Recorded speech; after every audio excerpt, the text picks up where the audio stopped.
Students, हम लोग contraceptive method study कर रहे थे, जिसमें से कि हमने 3 कैटेगरी स्टडी कर ली थी कॉन्ट्रासेप्टिव डिवाइसेस या कॉन्ट्रासेप्टिव मेथड्स के अंदर। कॉन्ट्रासेप्शन का मतलब मैंने आपको बताया था प्रिवेंशन ऑफ प्रेगनेंसी। इसमें हमने नेचुरल कॉन्ट्रासेप्शन टेक्निक्स के बारे में पढ़ा, जिसके अंदर 3 टेक्निक्स हमने डिस्कस की। देन हमने बैरियर्स के बारे में पढ़ा। बैरियर्स जो कि mating of male and female gametes नहीं होने देते हैं, जिसमें से कि कॉन्डम्स थे जो मेल और फीमेल दोनों के लिए अवेलेबल होते हैं, सर्वाइकल कैप्स और डायफ्राम सिर्फ फीमेल्स के लिए अवेलेबल होते हैं। तो हमने इन बैरियर मेथड्स के बारे में पढ़ा।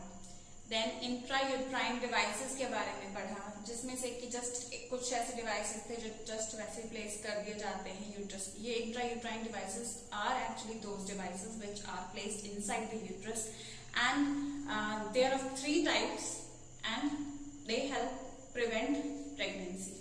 How come they help prevent pregnancy? इसमें से हमने नॉन मेडिकेटेड की कैटेगरी की, कॉपर रिलीजिंग की कैटेगरी के बारे में डिस्कस किया एंड हार्मोन रिलीजिंग के बारे में डिस्कस किया।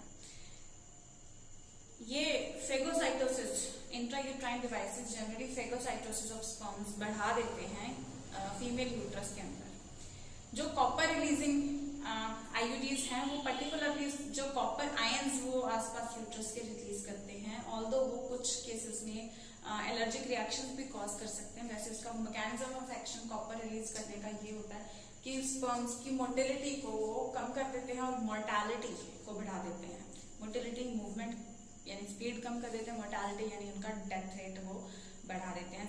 हार्मोन रिलीजिंग में हमने देखा कि वो फर्टिलाइजेशन प्रिवेंट नहीं करते, स्पर्म्स को ऐसा अफेक्ट नहीं करते, स्पर्म्स एम्पुला तक पहुंच जाते हैं, फर्टिलाइजेशन हो सकती है। लेकिन जब जाइगोट बन जाता है, ब्लास्टोसिस्ट बन के यूट्रस के अंदर इम्प्लांट होने के लिए आता है, प्रेगनेंसी होनी शुरू होने के लिए आता है, उस टाइम पे वो उसको अंदर एंडोमेट्रियम के अंदर ब्लास्टोसिस्ट को इम्प्लांट होने नहीं देते हैं। तो हमने ये 3 कैटेगरीज के बारे में अच्छे से डिस्कस कर लिया था। अभी हम लोग केमिकल मेथड्स डिस्कस करेंगे। केमिकल मेथड्स के बाद हम सर्जिकल मेथड्स डिस्कस करेंगे।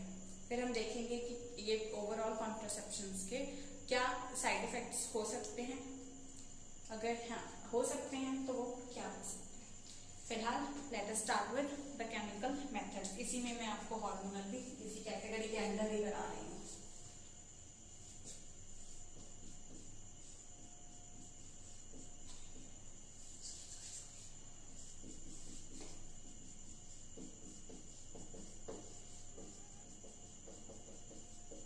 केमिकल मेथड्स में अगर मैं फर्स्ट कैटेगरी की बात करूं तो ये एक्चुअली स्पर्मिसाइडल केमिकल्स ही हैं, ठीक है। स्पर्मिसाइडल केमिकल्स, स्पर्म्स, साइडल मतलब किल करना, साइडल मतलब किल करना, ठीक है। स्पर्मिसाइडल यानी स्पर्म्स को किल करना, तो स्पर्मिसाइडल केमिकल्स यानी स्पर्म्स को किल करने वाले केमिकल्स। स्पर्मिसाइडल केमिकल्स स्पर्म्स को किल करने वाले केमिकल्स। तो ये क्या हो सकते हैं, ये किस फॉर्म में अवेलेबल हो सकते हैं? ये अवेलेबल होते हैं हमें फोम की फॉर्म में, जेलीज की फॉर्म में, क्रीम की फॉर्म में, और ये यूज होते हैं बाय फीमेल जेनाइटल ट्रैक्ट के अंदर। फोम, जेली या क्रीम फॉर्म में जो स्पर्मिसाइडल सब्सटेंसेस आते हैं उनको ये इस्तेमाल करते हैं। और जब स्पर्म्स इस फीमेल जेनाइटल ट्रैक्ट के अंदर आते हैं तो इनको किल कर देते हैं, ठीक है। तो ये फोम की फॉर्म में आ सकता है, जेली की फॉर्म में आ सकता है, क्रीम की फॉर्म में आ सकता है, कुछ और फॉर्म्स में भी आ सकता है, जैसे कि टैबलेट फॉर्म के अंदर भी ये आ सकता है।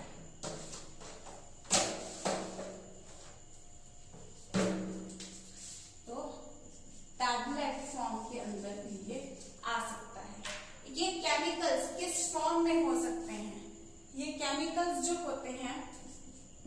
का केमिकल नेचर क्या हो सकता है? ये फॉर्मूला किस चीज का है? Do you remember?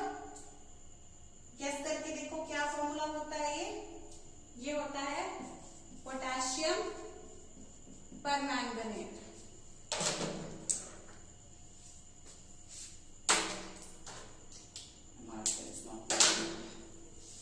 Potassium permanganate और लैक्टिक एसिड इसका दूसरा फॉर्मूला हो सकता है। लैक्टिक एसिड जो कि एसिडिक हो जाएगा, एसिडिक कंटेंट जैसे यूट्रस में होता है वैसे भी एसिडिक होता है, लैक्टिक एसिड और एसिडिक हो जाएगा which will become further spermicidal for it. आपको याद होगा स्पर्म्स सीमेन के अंदर कुछ ऐसी चीजें होती हैं जो उसके lactic acidic nature of uterus को न्यूट्रलाइज करने की कोशिश करती हैं। तो अब और भी ज्यादा एसिडिक बना दिया जाता है उसको कि स्पर्म्स बिल्कुल भी कोई काम वहां पे जाके ना कर सके। तो स्पर्मिसाइडल केमिकल्स के अलावा और केमिकल्स हो सकते हैं जो मैंने आपको कहा था कि हम सेपरेट कैटेगरी के अंदर भी ले सकते हैं। Hormonal methods. हार्मोन्स कौन कौन से होंगे बच्चे? फीमेल हार्मोन्स होंगे ईस्ट्रोजन, जिसको OE करके भी लिख सकते हैं, ईस्ट्रोजन और प्रोजेस्टेरॉन, या ये अकेले भी इधर अलोन और इन कॉम्बिनेशन, या दोनों एक साथ भी यूज हो सकते हैं। और जब कॉम्बिनेशन में यूज होते हैं तब हम इनको कॉम्बिनेशन पिल्स कहते हैं। ज्यादातर ये कॉम्बिनेशन के फॉर्म में ही यूज होते हैं। तो ऐसे जब बॉडी में एक्स्ट्रा हार्मोन डाल दिए जाते हैं, ईस्ट्रोजन, अब मैं दोनों तरफ स्पेलिंग लिख दिया ताकि आपको पता चल जाए कि दोनों ही सही हैं। तो ईस्ट्रोजन और प्रोजेस्ट्रोजन बॉडी के अंदर जब ज्यादा लेवल बढ़ जाता है इनका, क्योंकि टैबलेट फॉर्म में लिए जा रहे हैं, तो ये FSH और LH को क्या करेंगे बच्चों? बढ़ना चाहिए या कम करना चाहिए? जब ये बढ़ता है याद करो ओवुलेशन होता है, तो ये बढ़ने नहीं देंगे, इनको ये इनहिबिट करेंगे। क्या करेंगे? इनहिबिट करेंगे। तो FSH LH को ये इनहिबिट करते हैं और बढ़ने नहीं देते हैं। जब ये नहीं बढ़ेंगे तो क्या होगा? ओवुलेशन नहीं होगा। तो इनका जब लेवल कम रह जाता है तो ओव्यूलेशन प्रिवेंट हो जाता है। ठीक है बच्चों, ओव्यूलेशन प्रिवेंट हो जाता है। फिर एग का क्या होगा?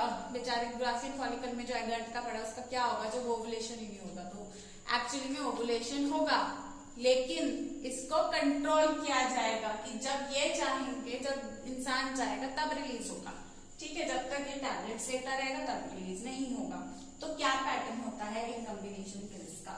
इन कॉम्बिनेशन पिल्स का पैटर्न 6-7 गोली। ठीक है, तो मैं अभी टैबलेट का पत्ता स्कीमेटिकली बना रही हूँ। देखो इधर मैंने 7 गोली बनाया, इधर फिर से 7 गोली बना दिया, 3 4 5 6 7, फिर से 7, तो टोटल 7 3 या 21। तो 21 टैबलेट्स ऑफ कॉम्बिनेशन पिल्स। अरे होते तो 28 दिन है साइकिल, तो बाकी मैं तो 28 टैबलेट्स बनाऊंगी। हो गई 28,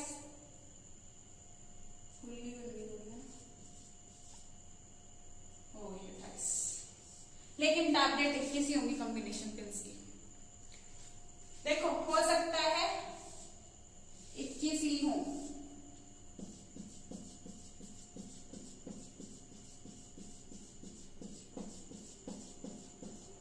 पहले ऐसे होती थी, 21 ही होती थी। ठीक है, थोड़ी लूज बन गई वैसे, पहले 21 ही होती थी। तो 21 टैबलेट से क्या है, लेडीज को बोल दिया जाता है कि आप 21 टैबलेट लेते रहो, तब तक मेंस्ट्रुएशन नहीं होगा, ओवुलेशन नहीं होगा। आपको ये टैबलेट शुरू करनी है from the first day of menstrual cycle. ठीक है, वैसे होता क्या, जैसे आप एक बार टैबलेट लेना शुरू कर देते हो, एनसीईआरटी में ऐसे लिखे कि started from the day 1 and all, ठीक है, बट अदरवाइज मैं आपको सारा एक्सप्लेन करती हूँ कि क्या सिस्टम होता है। एक्चुअली में है क्या, हार्मोन्स है, ठीक है, तो ये इस काम भी आ सकते हैं, कॉन्ट्रासेप्शन के भी एक और काम भी आते हैं, वो भी मैं आपको बताऊंगी, ठीक है। अभी ये 21 टैबलेट है कॉम्बिनेशन पिल्स की, तो जितने दिन 21 दिन तक जब लेडीज इसको लेती रहेंगी तब ओवुलेशन प्रिवेंट होता रहेगा सब कुछ। देन उसके बाद के 7 दिन इनको टैबलेट छोड़ने के लिए बोलते हैं, उसके बाद 7 दिन के बाद फिर से 21 दिन लेने को बोलते हैं, फिर 7 दिन छोड़ने को बोलते हैं। वो 7 दिन जब ये टैबलेट छोड़ते हैं उस 7 दिन में मेंस्ट्रुएशन हो जाता है, यानी ब्लीडिंग फेज हो जाता है, ठीक है, मेंस्ट्रुएशन फेज हो जाता है वो 7 दिन में, और 21 दिन तक ये टैबलेट लेते रहते हैं, तो इनके कंट्रोल में आ जाता है सारा साइकिल, ठीक है। तो इस तरीके से ये प्रेगनेंसी प्रिवेंट कर सकते हैं। तो मैंने ये क्यों बना दिया, मैंने जिद से क्यों बना दिया भाई, यहाँ पे तो 21 टैबलेट चाहिए थी, मैंने 28 क्यों बना दी, ताकि रोज एक टैबलेट लेती रहे फीमेल। तो फिर कब मेंस्ट्रुएशन फेज होगा, एक्चुअली में देखो यहाँ पे 21 दिन टैबलेट लेना है, 7 दिन छोड़ने हैं, उसके बाद लेना शुरू करना है। तो यहाँ पे क्यों 2 चीज आ रही है, एक तो भाई 7 दिन हो गए नहीं हो गए, हमारे भी इंडियन लेडीज तो खासतौर पे भूल जाती हैं, है ना, तो रिमाइंडर नहीं लगता, कुछ नहीं लगता, भूल जाते हैं 7 दिन हो गए कि कितने दिन हो गए, तो कब शुरू करना है, कब नया पत्ता शुरू करना है, टैबलेट्स लेना ही भूल जाती है। तो क्या करें, 7 दिन हुए नहीं हुए उनको पता नहीं चला कि नेक्स्ट पत्ता लेना शुरू कब करना है। एक तो ये प्रॉब्लम, दूसरी हमारे इंडिया में सबसे बड़ी प्रॉब्लम चल रही है फीमेल्स के अंदर कि Indian females are anaemic, anaemia से सफर कर रही है बहुत ज्यादा। तो दोनों चीजों को हम टैकल करेंगे, क्या करेंगे, ये 3 जो लाइंस हैं, यानी कि 21 टैबलेट्स हैं, 7-7 बोलिए ना हर लाइन में, तो 3 जो लाइंस हैं 21 टैबलेट की वो तो कॉम्बिनेशन पिल्स हैं, लेकिन ये जो 4th लाइन है बच्चों, ये होती है आयरन पिल की, आयरन की टैबलेट्स होती हैं, आयरन की, क्योंकि डेफिशिएंसी है इंडियन फीमेल्स के अंदर। तो जब 3 हफ्ते के लिए वो ये लेती हैं, जिस टाइम पे मेंस्ट्रुएशन होना होता है उस टाइम पे 7 दिन वो आयरन टैबलेट ले लेंगी, तो उनकी आयरन डेफिशिएंसी भी दूर हो जाएगी, प्लस उनको पता है कि उनको रोज एक टैबलेट लेना है, वहां पे नंबर लिखा हुआ है 1 से 28, कुछ ब्रांड्स नंबर भी लिख देते हैं, तो उनको पता है कि उनको ऐसे टैबलेट लेना है, फिर नया पत्ता शुरू कर देना, फिर नया पत्ता शुरू कर देना, कोई टैबलेट छोड़ना है ही नहीं। तो उनको 7 डेज का गैप भी रखने की जरूरत नहीं, कितने दिन हो गए मेडिसिन नहीं लिए, कब नेक्स्ट शुरू करना है, तो वो झंझट भी खत्म, और प्लस एनीमिया भी उनका ट्रीटेड, दोनों काम ठीक हो गए। तो इसीलिए ये कॉम्बिनेशन पिल्स आजकल इस तरीके से आती हैं।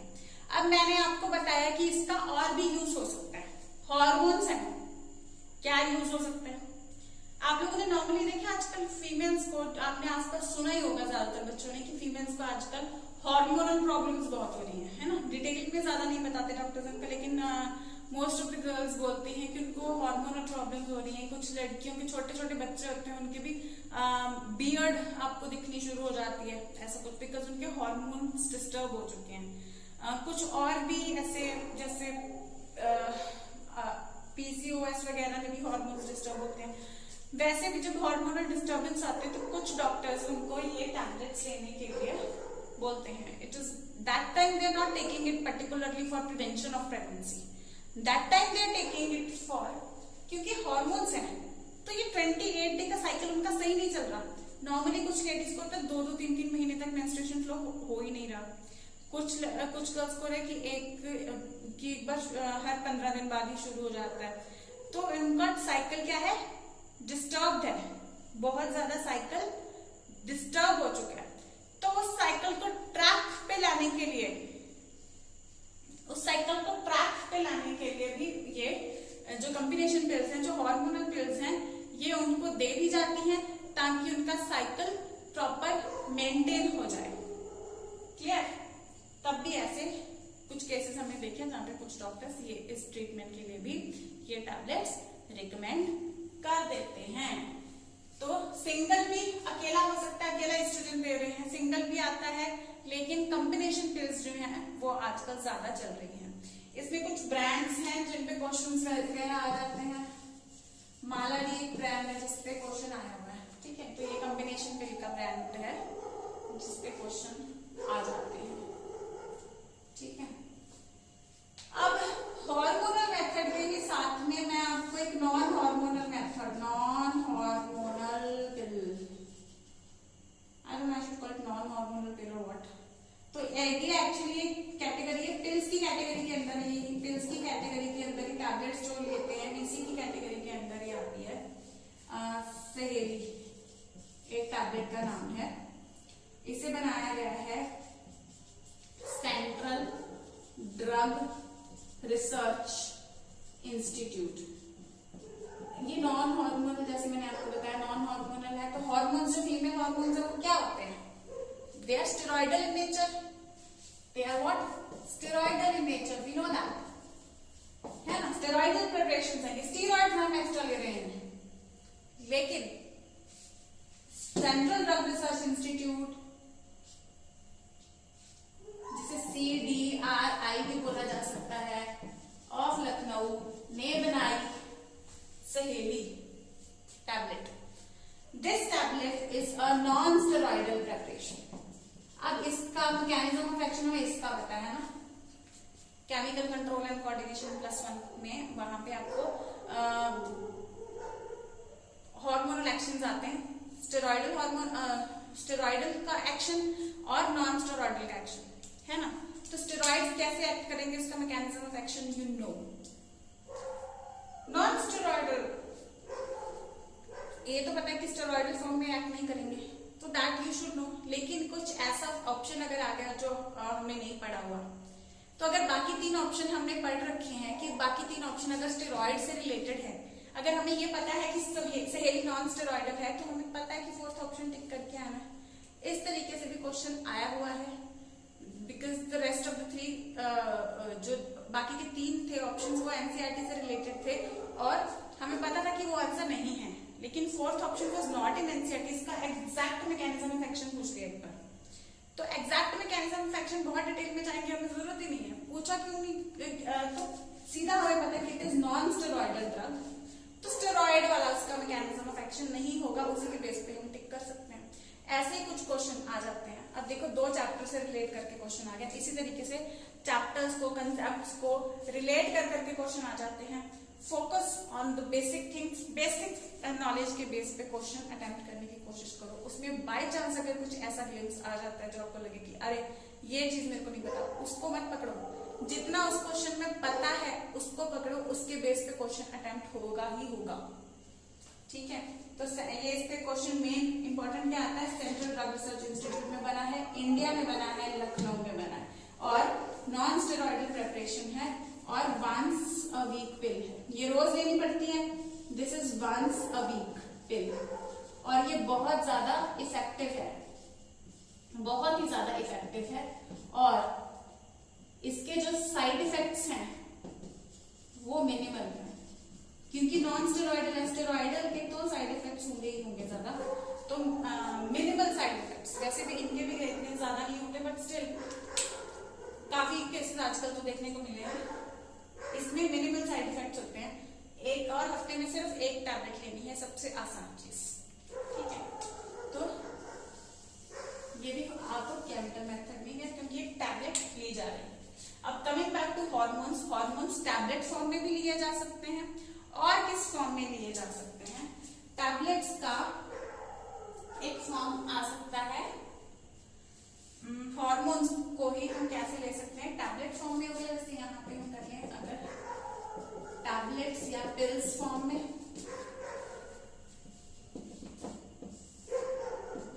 इम्प्लांट्स फॉर्म में ले सकते हैं। इम्प्लांट तो वो होता है जो बाहर से कोई चीज ऐड हो जाए, तो इम्प्लांट से हार्मोन कैसे ले सकते हैं। एक्चुअली यहाँ पे इनर एल्बो के थोड़ा सा ऊपर वाली साइड पे, यहाँ पे जनरली जो जनरल प्रेफर किया जाता है वो एरिया, तो यहाँ पे हल्का सा स्किन कट लगा के स्किन के नीचे कुछ इम्प्लांट्स डाल दिए जाते हैं। वो इम्प्लांट्स धीरे धीरे ब्लड के अंदर इस हार्मोन्स को रिलीज करते रहते हैं, क्योंकि जो फीमेल्स बार बार भूल जाती हैं टैबलेट लेना, उनके लिए ये आसान हो जाता है कि ये इम्प्लांट्स कुछ मंथ्स तक लास्ट कर जाते हैं, ये धीरे धीरे उनके ब्लड में हॉर्मोन्स रिलीज करते रहते हैं, तो ये वो इम्प्लांट्स को प्रेफर कर लेती हैं। ठीक है, अंडर द स्किन ये इम्प्लांट हो जाते हैं और release hormones slowly into the blood. ठीक है, और किस फॉर्म में लिए जा सकते हैं? इंजेक्शंस भी हो सकते हैं, वैसे ये नहीं होता, प्रेफर नहीं करते इसको, हम इंजेक्शंस भी दिए जा सकते हैं। अब कॉम्बिनेशन पिल्स का एक और यूज, अगर नॉर्मली कोई फीमेल प्रिकॉशंस नहीं ले रही है, कॉन्ट्रासेप्टिव नहीं ले रही है, and the couple has sexual intercourse but the couple does not want to have a child, तो अब क्योंकि नॉर्मल प्रिकॉशंस नहीं ले रहे हैं, तो क्या अब कॉम्बिनेशन पिल्स किसी तरीके से हेल्प कर सकते हैं? बिल्कुल कर सकती हैं। 3 पिल्स को एक साथ ले लिया जाए with in 72 hours after copulation की हम बात करें, 3 पिल्स अगर एक साथ ले लें with in 72 hours, triple dose अगर ले लें तो भी प्रेगनेंसी को प्रिवेंट किया जा सकता है। ठीक है,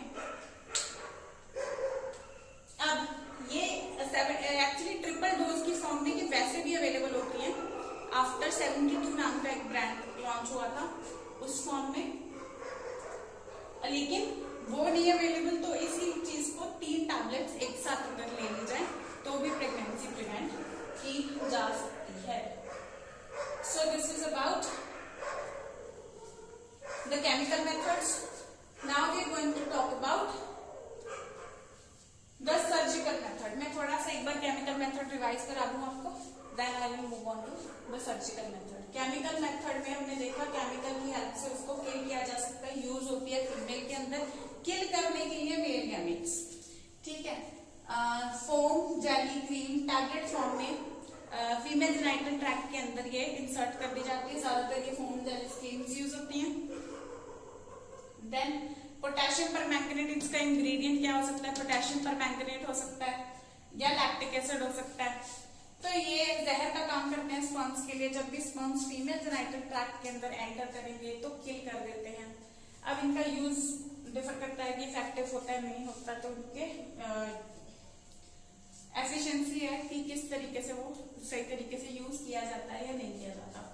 और बाकी हार्मोनल मेथड्स इसमें आ गए, इसमें हमने कुछ वैसे नॉन हार्मोनल मेथड भी डिस्कस किया, जैसे कि सहेली जो सेंट्रल ड्रग रिसर्च इंस्टीट्यूट ने बनाई है, नॉन स्टेरॉयडल प्रिपरेशन है, इसके कोई साइड इफेक्ट्स नहीं है, हफ्ते में सिर्फ एक बार लेनी है, इंडिया में बनी है, लखनऊ में बनी है, तो इसलिए इस पे क्वेश्चन भी बनता है। ठीक है, तो हार्मोनल पिल्स में नॉर्मल देखें तो कौन से hormone? Oestrogen, progesterone, female sex hormones. इसका कॉम्बिनेशन पिल्स में ये ज्यादा, सिंगल हार्मोन के साथ भी ये चलती है, लेकिन कॉम्बिनेशन पिल में ये ज्यादा चलती है। 21 टैबलेट होती है, 21 दिन तक जब डेली बेसिस पे फीमेल एक टैबलेट ले रही है तो नॉर्मल से ज्यादा लेवल हार्मोन्स का जब रहेगा ईस्ट्रोजन और प्रोजेस्टेरोन का, तो वो एफएसएच यानी कि फॉलिकल स्टिमुलेटिंग हार्मोन और एलएच यानी कि ल्यूटिनाइजिंग हार्मोन को इनहिबिट करेगा। एफएसएच और एलएच क्या करते हैं? जैसे जैसे ये बढ़ते जाते हैं, सर्च करने के बाद ये ओवुलेशन कॉज कर देते हैं, तो यहाँ पे जब इनको इनहिबिट किया जा रहा है, इनका सर्च नहीं होने दिया जा रहा है, इनका लेवल इंक्रीज नहीं होने दिया जा रहा, तो ओवुलेशन को प्रिवेंट किया जा रहा है, यानी कि उसको कंट्रोल किया जा रहा है। तो क्या है कि जब 21 दिन तक फीमेल वो टैबलेट्स ले रही है तो ओवुलेशन नहीं होगा।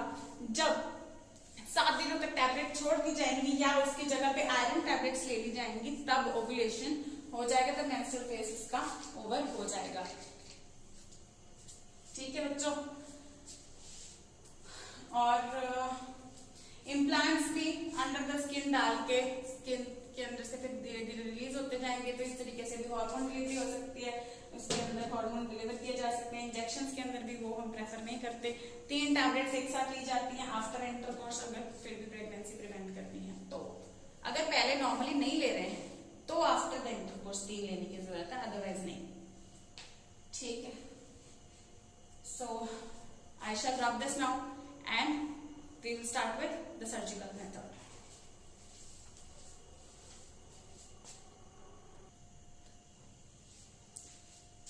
बच्चों अभी हम सर्जिकल मेथड डिस्कस करने जा रहे हैं।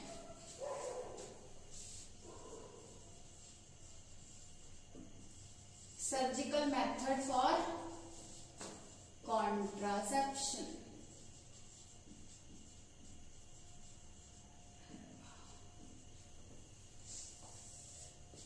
मेल्स और फीमेल्स दोनों में इस्तेमाल हो सकते हैं।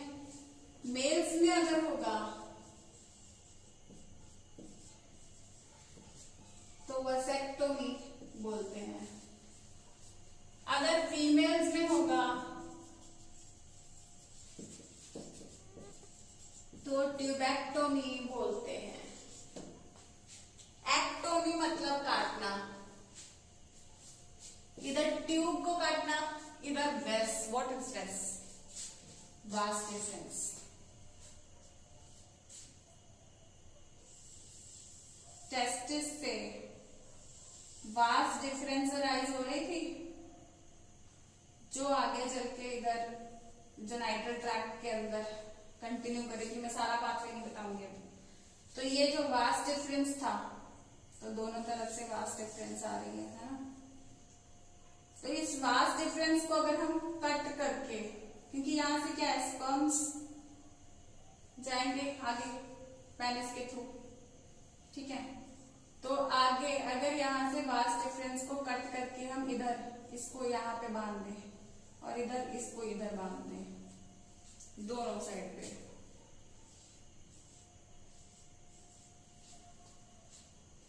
तो स्पर्म्स ट्रैवल नहीं कर पाएंगे यहां से। टेस्टिस से अगर बनेंगे भी तो वो पेनिस के थ्रू आगे जा ही नहीं पाएंगे, क्योंकि पेनिस तक ही नहीं पहुंच पाएंगे। वास्ट डिफरेंस को पहले ही कट कर दिया गया है।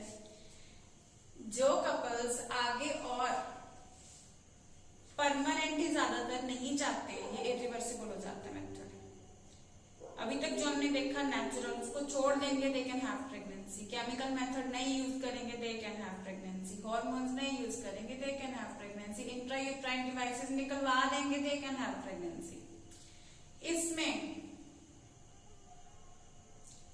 जो कट करके इधर सूचक लगा दिया, तो यहाँ पे दे कैन नॉट रीलाइगेट इट। अभी तक तो ऐसा नहीं हो रहा है, तो इरिवर्सिबल प्रोसेस है। तो क्या आ रहा है, vast difference is cut and ligated on both sides so as to prevent passage of sperms from testis। तो टेस्टिस से स्पर्म नहीं जाएंगे, मेल गैमीट नहीं जाएंगे, तो प्रेगनेंसी नहीं होगी, ठीक है। और इधर ट्यूब, कौन सी tube? Fallopian tube. In this case fallopian tube is cut and ligated, यानी बांध दिया जाता है या सूचर कर दिया जाता है। लाइगेट मतलब बांध देना, on both sides so as to prevent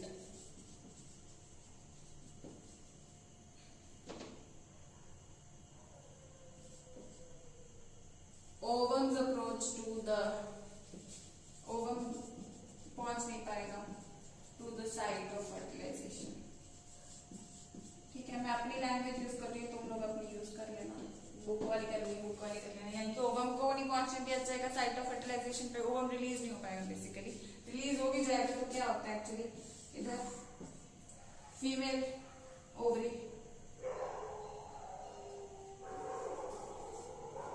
fallopian tube,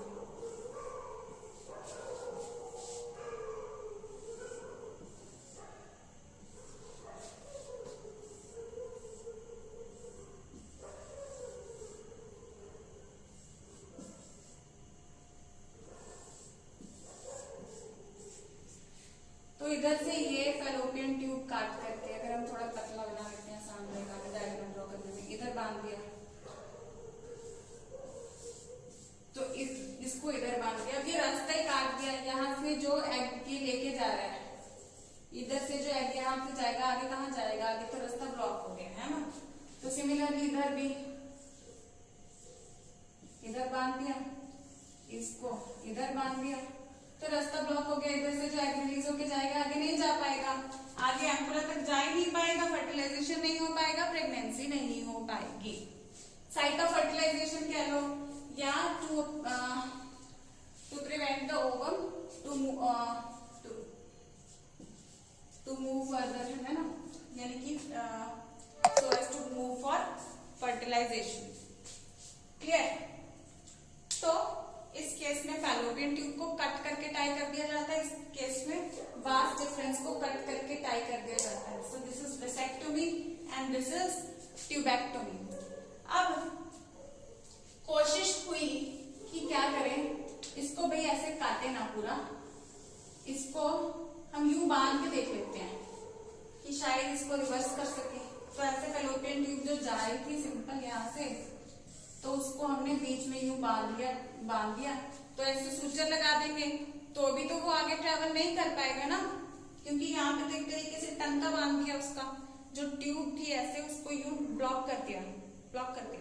जैसे यूं ट्यूब की पैसेज था, तो यूं सूचर लगा करके, टंका लगा करके उसको बांध दिया, तो भी आगे नहीं जा पाएगा। ये कोशिश की गई थी कि इन फ्यूचर रिवर्स किया जा सके, बट ये इतना कोई रिवर्स इसका सक्सेस नहीं है।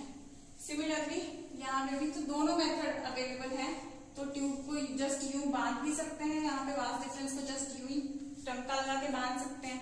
तो बांध भी देंगे तो जो उस तरीके से ओपनिंग थी वो यूं क्लोज हो जाएगी ना, वो यूं क्लोज हो जाएगी, तो भी ब्लॉक हो जाएगी। अगर कट करके अलग अलग दोनों को बांध देंगे तो भी, देखो ये ट्यूब है, अगर इसको काट करके इधर बांध दिया, इसको काट करके इधर बांध दिया, तो भी सेम ही चीज है। और ये पूरी ट्यूब है, यहीं में बीच में टंका लगा दे कि यहाँ की चीज इधर ना जा सके, तो भी सेम ही चीज है। ठीक है, तो आजकल ये वाला मेथड ज्यादा यूज हो रहा है, आसान मेथड भी है, जस्ट एक सूचर ऊपर बांधना है, ज्यादा तो कटिंग और सर्जिकल प्रोसीजर थोड़ा रिड्यूस कर दिया गया है। शुरू किया गया था कि इसको रिवर्स किया जाए, बट रिवर्सल इतना इसका फिर भी सक्सेसफुल है नहीं है। ठीक है बच्चों, सो this is vasectomy, this is tubectomy, irreversible हो जाता है ऑलमोस्ट ये। अब अगर हम देखें सारे प्रोसीजर्स के, अगर हम कॉन्ट्रासेप्टिव्स के ओवरऑल देखें,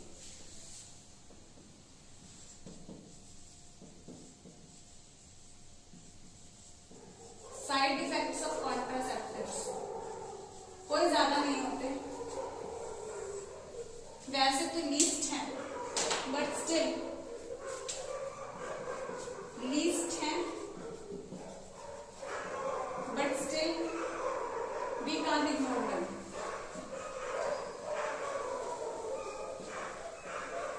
वी कांट इग्नोर देम। तो क्या हो सकते हैं, ज्यादातर फीमेल्स को, जो स्पेशली पहले वाले जितने भी हम कंसिडर कर रहे थे, उन केसेस में ये हो जाते हैं। इसमें तो सर्जिकल में इतना कुछ खास नहीं होता, तो नॉजिया यानी घबराहट सी होनी शुरू हो जाती है, क्योंकि अलग हार्मोन्स एक्स्ट्रा ले जा रहे हैं और इतना कुछ, तो उसमें नॉजिया होनी शुरू हो जाती है। और पेट में दर्द हो सकता है, अब्डोमिनल पेन, क्योंकि यूट्रस के अंदर जो साइकिल चल रहा है उसको पूरी तरह डिस्टर्ब ही कर रहे हैं, जब तो पेन होगा। कई बार ब्रेक थ्रू ब्लीडिंग होनी शुरू हो जाती है।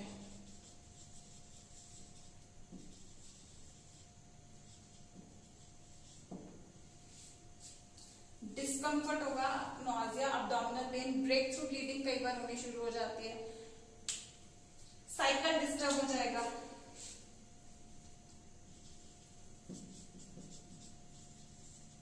इरेगुलर या डिस्टर्ब हो जाएगा साइकिल, कई बार बिल्कुल ही उसको रेगुलर लाने की बजाय बिल्कुल ही डिस्टर्ब हो जाता है मेंस्ट्रुअल साइकिल।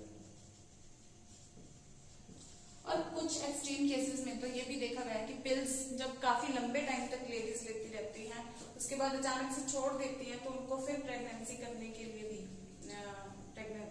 कंसीव करने के लिए भी चाइल्ड, उनको बहुत दिक्कत आती है। कुछ केसेस में स्टर्लिटी ऑलमोस्ट हो जाती है, फिर उस स्टर्लिटी के जैसा केस आ जाता है, जिसको उनको उसका भी सेपरेट उनको ट्रीटमेंट करना पड़ता है। ठीक है, तो साइड इफेक्ट्स ऐसे कुछ ज्यादा खास नहीं है, लेकिन स्टिल इसके साइड इफेक्ट्स हैं तो प्रोमिनेंट।